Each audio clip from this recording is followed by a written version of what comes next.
বিসমিল্লাহির রহমানির রহিম। শুরু হয়ে গেল আরবি নতুন বছর 1447 হিজরি সন। আরবি বছরের প্রথম মাসটি হয়ে থাকে মুহররম মাস, আর এই মুহররম মাসের 10 তারিখকে বলা হয়ে থাকে পবিত্র আশুরা। এই আশুরার দিনে আমাদের জন্য বেশ কিছু করণীয় এবং বর্জনীয় রয়েছে। আজকের ভিডিওতে আমরা সেই করণীয় এবং বর্জনীয়গুলো জানার চেষ্টা করব ইনশাআল্লাহ। তবে চলুন তার আগে রাসূল সাল্লাল্লাহু আলাইহি ওয়াসাল্লামের জীবন থেকে একটি ঘটনা জেনে নেই। রাসূল সাল্লাল্লাহু আলাইহি ওয়াসাল্লাম যখন হিজরত করে মক্কা থেকে মদিনায় গেলেন, তখন দেখলেন মদিনার ইয়াহুদিরা তারা এই 10ই মুহররম অর্থাৎ আশুরার দিনে রোজা পালন করে। রাসূল সাল্লাল্লাহু আলাইহি ওয়াসাল্লাম তাদেরকে জিজ্ঞাসা করলেন, এই আশুরার দিনে তোমরা রোজা রাখো কেন? কি রহস্য এর পেছনে? তখন মদিনার ইয়াহুদিরা বলল, আমরা এই দিনে রোজা রাখি কারণ এটি আমাদের একটি খুশির দিন। কারণ এই দিন মুসা আলাইহিস সালাম ও তার জাতি বনি ইসরাইলকে আল্লাহ তাআলা ফিরাউনের জুলুম নির্যাতন থেকে মুক্তি দিয়েছিলেন, ফিরাউনকে ডুবিয়েছিলেন আর মুসা আলাইহিস সালামকে বিজয় দান করেছিলেন। সেই খুশিতে আমরা এই দিন রোজা রাখি। তখন রাসূল সাল্লাল্লাহু আলাইহি ওয়াসাল্লাম বললেন, নাহনু আহাক্কু বিমূসা, আমরা মুসা আলাইহিস সালামের বেশি হকদার। তখন রাসূলুল্লাহ সাল্লাল্লাহু আলাইহি ওয়াসাল্লাম সাহাবা আজমাইনদের কাছে ফিরে গেলেন এবং তাদেরকে বললেন, আমরাও এখন থেকে আশুরায় রোজা রাখব, তবে আমরা এই ইয়াহুদীদের সাথে সাদৃশ্য করব না।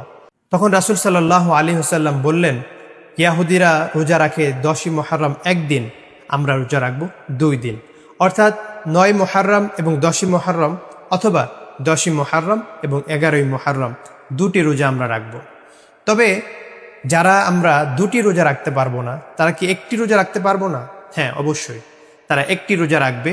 এই একদিন রোজা রাখা ইয়াহুদীদের সাথে যেহেতু সাদৃশ্যপূর্ণ হয়ে যায়, তাই একদিন রোজা রাখা মাকরুহ অর্থাৎ অপছন্দনীয়।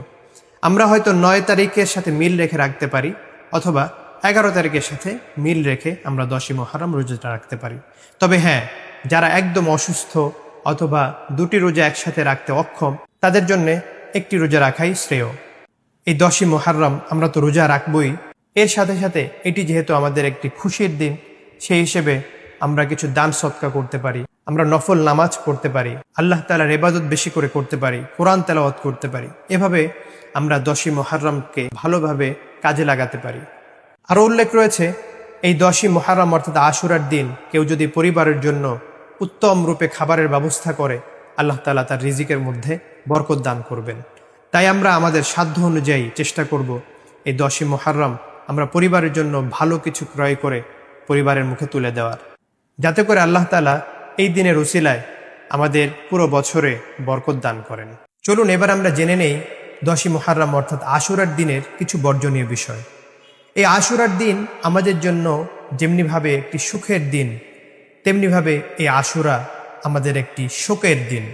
কারণ এদিন কারবালার ময়দানে হযরত মুহাম্মদ সাল্লাল্লাহু আলাইহি ওয়াসাল্লামের প্রিয় নাতি হযরত হুসাইন রাদিয়াল্লাহু আনহুকে সপরিবারে হত্যা করা হয়েছিল।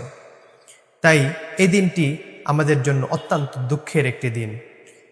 এই দুঃখের দিনকে পালন করতে গিয়ে কিছু মানুষ তারা নিজেদের শরীরকে আঘাত করে, তারা বিভিন্নভাবে এই শোকের দিনকে পালন করে থাকে।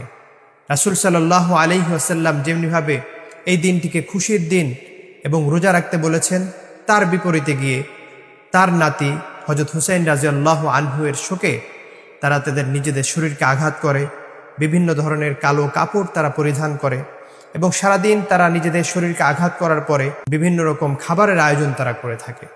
তো আল্লাহ তাআলা এবং রাসূল সাল্লাল্লাহু আলাইহি ওয়াসাল্লাম মানুষকে নিজেদের শরীরকে আঘাত করার জন্য নিষেধ করেছেন। তাই আসুন আমরা হুসাইন রাদিয়াল্লাহু আনহু যে ত্যাগ করে গিয়েছেন, আমরা সেই শিক্ষাটাকে সঠিকভাবে কাজে লাগাই এবং নিজেদের শরীরকে কোনোভাবে যারা আঘাত করে তাদের এইসব কার্যক্রমে আমরা অংশগ্রহণ তো করবই না, বরঞ্চ আমরা এইসব কাজকে অপছন্দ করব। আল্লাহ আমাদের সকলকে সঠিক বুঝ দান করুক। আসসালামু আলাইকুম ওয়া রাহমাতুল্লাহ।